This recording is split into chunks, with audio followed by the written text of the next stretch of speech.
Good morning, শুভ সকাল। আজকে বৃহস্পতিবার। দেখো, সকালে উঠে আমি আগে বিছানাটা পুরো গুছিয়ে নিচ্ছি, তারপর আস্তে আস্তে এই কম্বলগুলো গুছিয়ে নিচ্ছি। যেহেতু সকালে ডেলি কাজ এগুলো, জানলাটা খুলে দিলাম, অনেকটাই রোদ উঠে গেছে, কারণ সকালে আমার রান্না বান্নার চাপ থাকে। তাও আজকে রান্না করিনি, শরীরটা একটু খারাপ লাগছিলো বলে একটু উঠতে লেট হয়ে গেল, কারণ আমার হাজব্যান্ড আজকে কলকাতায় গেছে। দেখো, তো আমার বিছানাটাও গোছানো কমপ্লিট। এবার বারান্দায় এসেছি। আমার মেয়েটার দু একটা বই ছিল, সেগুলোকে গুছিয়ে নিলাম।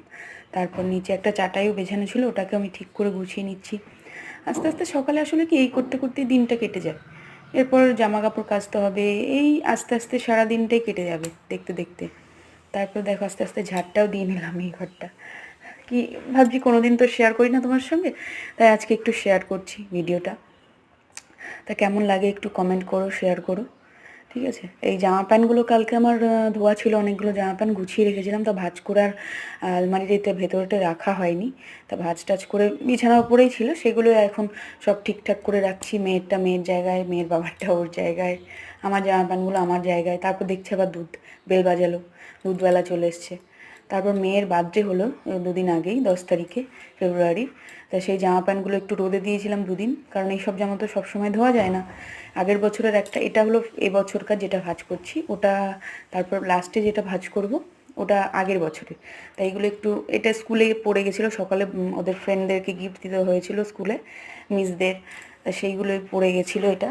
তাই এগুলো আমি ভাবলাম যে এবার একটু রোদে দিয়েছি যেহেতু, তুলে ফেলি, কারণ বাইরে যত রাখবো ততই নোংরা হবে। তো এগুলো গুছিয়ে এবার জায়গা মতন আমি রেখে দিচ্ছি, কারণ আমার এখানে তো ভালো আলমারি কেনা নেই। যা এটা একটা গিফট পেয়েছিল, ওর একটা জেঠু দিয়েছিল, মানে ওর বাবার একটা অফিসের কলিগ অবশ্য। আর এইগুলো গুছিয়ে টুছিয়ে আমি ঠিকঠাক করে রাখছি। সকালে তো এইগুলোই কাজ, আর আমার না ডেলি এগুলো করে না করে রাখলে ভালো লাগে না, যে ভালো করে গুছিয়ে গাছিয়ে রাখবো তারপরে আমার কাজ ফিনিশিং হয়।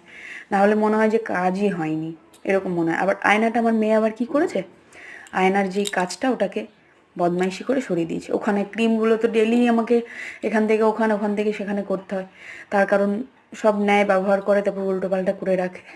গুছিয়ে নিচ্ছি একটা একটা করে। এবারে দেখো, ওর বাবা সকালে, অনেক সকাল, 4:30টার সময় উঠেছিলাম, 5টায় উনি গেল, ওই জন্য চা করে দিয়েছিলাম, সেটা আর রাখা হয়নি।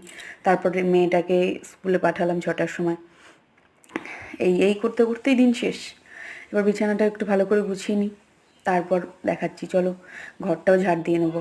ওদিকের ঘরগুলো হয়ে গেল ঝাড় দিয়ে, আবার এদিকে ঘরটা, ব্যালকনিটা সব ঝাড় দিয়ে তারপর চলো বাসন মাজতে যাবো। যেহেতু একটা ভিডিওতে সব যায় না, নেক্সট পার্টে আবার দেখাবো তোমাদেরকে। কেমন লাগছে অবশ্যই কিন্তু কমেন্ট শেয়ার করো, আর আমার পাশে থেকো।